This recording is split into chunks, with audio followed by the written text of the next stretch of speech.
Le capital social minimum actuel des banques de l'Union monétaire ouest-africaine UMOA est fixé à 10 milliards de francs CFA. Cependant, il a été jugé nécessaire de l'augmenter à 20 milliards de francs CFA pour assurer une meilleure résilience face aux risques financiers. Cette mesure est conforme aux recommandations internationales qui visent à renforcer la capacité des banques à faire face aux chocs économiques et financiers. La recapitalisation des banques qui passe du simple au double permettra à ces dernières de pouvoir quand même jouer pleinement leur rôle de financement de l'économie, à défaut en effet d'une épargne conséquente. En Afrique, ce qui est extrêmement faible, cette recapitalisation permettra aux banques commerciales de disposer de plus de fonds propres.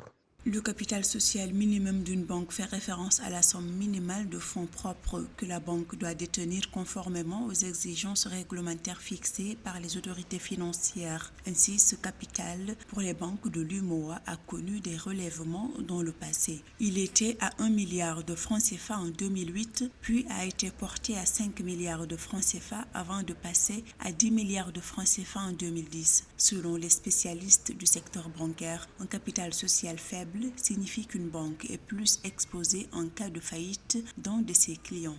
L'endettement, très souvent auprès de la banque centrale, peut coûter plus cher. Donc, avec ces fonds propres, ces banques commerciales pourront davantage massifier leur financement envers l'économie. Donc, pour avoir une capacité de résilience financière conséquente, il était opportun effectivement d'encadrer ces banques-là, d'augmenter leur capital.